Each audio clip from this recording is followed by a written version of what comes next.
यहाँ देखो, अब कह रहा है कि द्रव द्रव विलयनों का वाष्प दाब।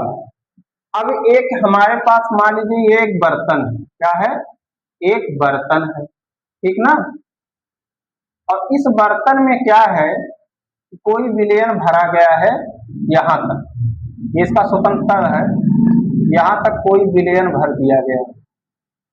और इसमें क्या है, दो द्रव होंगे ना, विलयन में क्या होंगे, दो द्रव मान लीजिए है, दो द्रव, क्योंकि द्रव द्रव विलयन कह रहा है, दो द्रव होंगे। तो दो द्रव माने इसमें क्या होगा, एक ए होगा और दूसरा क्या होगा, बी होगा। कितने द्रव हैं, एक मान लीजिए द्रव ए है और दूसरा द्रव क्या है, बी है। तो दो द्रवों के लिए अब यहाँ पर देखेंगे कि द्रव द्रव विलयनों का जो वाष्प दाब, हम राहुल के नियम पर पहुंचे नहीं है, पहले ये जानेंगे द्रव द्रव विलयनों का वाष्प दाब होता क्या है, इसी में लिखेंगे। अब बताइए इस द्रव का जो ए वाला जो द्रव है, इस द्रव का वाष्प दाब क्या होगा, पी ए होगा। क्या होगा, पी ए, पी माने प्रेशर, पी ए। और दूसरे द्रव का जो वाष्प दाब होगा क्या होगा, पी बी होगा। ठीक, तो यहां लिखेंगे माना वाष्पशील वाष्पशील विलयन विलयन वाष्पशील विलयन जिनमें दो द्रव द्रव दो द्रव ए व बी उपस्थित है, क्या है, उपस्थित है। ठीक, जिनका जिनका वाष्प दाब क्या है, पी ए व पी बी है। क्या है, पी ए व पी बी है। तो इसलिए कुल विलयन का वाष्प दाब, कुल विलयन का वाष्प दाब P बराबर क्या होगा, कुल विलयन का वाष्प दाब P बराबर क्या होगा, P बराबर P A plus P B. यानी क्या हुआ कि किसी अगर विलयन का हमको वाष्प दाब निकालना है तो हम क्या जानेंगे कि उसमें दो द्रव हैं, पहले एक द्रव का हम वाष्प दाब जान लेंगे, दूसरे द्रव का वाष्प दाब जान लेंगे, तो कुल द्रव का जो दोनों का वाष्प दाब का योग कर देंगे, वही कुल विलयन का वाष्प दाब कहलाएगा। ये बात समझ गए कि नहीं समझे, नोट करिए। चलिए राउल्ट के नियम में देखिए, अब इस विलयन में समझिए कि यही वाला पुराना वाला चित्र है कि कोई विलयन जिसमें दो द्रव ए व बी है, तो पहले वाले द्रव का जो वाष्प दाब है वो पीए है, दूसरे वाले का वाष्प दाब पीबी है। इसी प्रकार क्या होगा, पहले वाले द्रव का मोल प्रभाज क्या होगा, एक्स ए, दूसरे वाले द्रव का जो मोल प्रभाज एक्स बी। तो राउल्ट ने हमें बताया क्या, राउल्ट ने हमें बताया क्या, उन्होंने कहा कि किसी निश्चित ताप पर द्रव द्रव विलयन में उपस्थित, किसी निश्चित ताप पर द्रव द्रव विलयन में उपस्थित किसी घटक का वाष्प दाब, किसी घटक का आंशिक वाष्प दाब उस घटक के मोल प्रभाज के समानुपाती होता है। क्या बताया उन्होंने, उस घटक के मोल प्रभाज के समानुपाती होता है।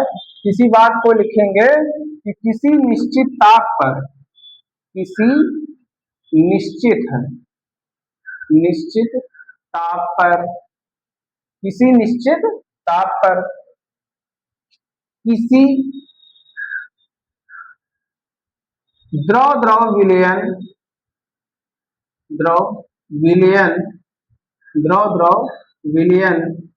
में उपस्थित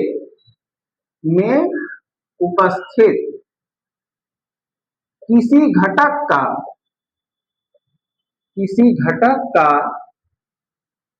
घटक का वाष्प दाब उस घटक के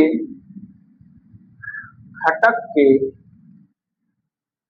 मोल प्रभाज के मोल प्रभाज के मोल प्रभाज के समानुपाती होता है, समानुपाती होता है। क्या होता है? समानुपाती होता है। ये बात समझ में आया कि राहुल ने हमें क्या बताया कि किसी निश्चित ताप पर किसी द्रव द्रव विलयन में उपस्थित किसी घटक का वाष्प दाब उस घटक के मोल प्रभाज के समानुपाती होता है। ठीक ना? तो माना घटक ए का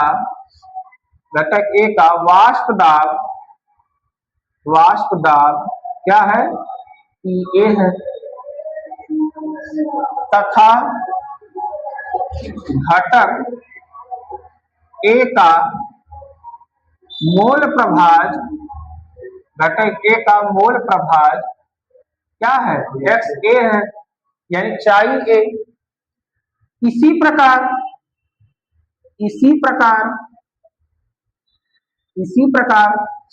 घटक B का वाष्प दाब क्या होगा? PB होगा। क्या होगा? PB होगा। तथा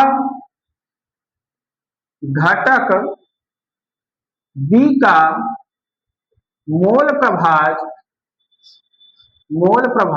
क्या होगा? XB होगा।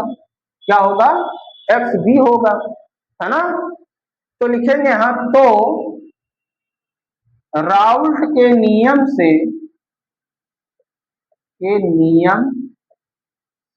क्या है? राउल्ट के नियम से राउल्ट ने क्या बताया कि किसी निश्चित ताप पर किसी द्रव द्रव विलयन में उपस्थित किसी घटक का वाष्प दाब उस घटक के मोल प्रभाज के समानुपाती होता है। यानी एक घटक का वाष्प दाब यानी PA समानुपाती होगा किसके? XA के। किसके होगा? XA के। किसने बताया है? राउल्ट ने। क्या बताया? राउल्ट ने। इसी प्रकार PB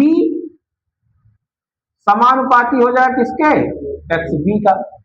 बताइए, यहां तक समझ में आया? बोलो, आया कि नहीं आया यहां तक?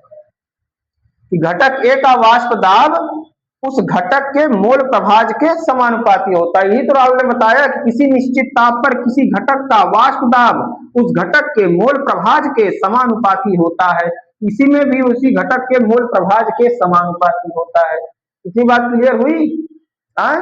अब यहाँ समानुपाती चिन्ह को हटाएंगे, अनुक्रमानुपाती चिन्ह को हटाएंगे तो एक नियतांक लगेगा, है ना?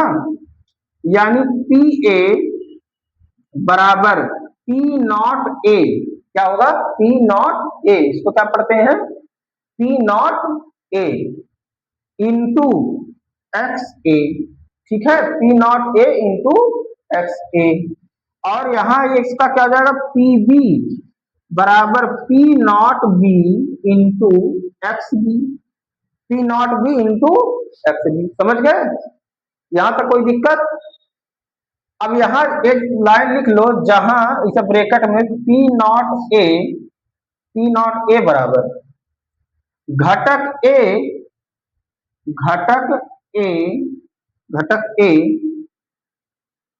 का शुद्ध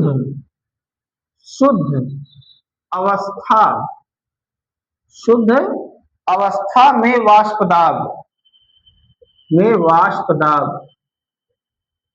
यानी यह बता रहा है कि द्रव द्रव विलयन से पहले क्या है? घटक A का, यानी अगर इसमें घटक A अकेला रहा होगा तो ये क्या बताएगा? उसका शुद्ध अवस्था में वाष्प दाब। पहले तो घटक A डाला गया होगा, फिर घटक B मिलाया गया होगा, तभी तो विलयन बना होगा। तो यहाँ P0 A क्या है तुम्हारा? घटक A का शुद्ध अवस्था में वाष्प दाब है। इसी प्रकार P0 B क्या होगा? बोलो, P0 B क्या होगा? घटक, इसको मिटा दें, है नीचे वाला, घटक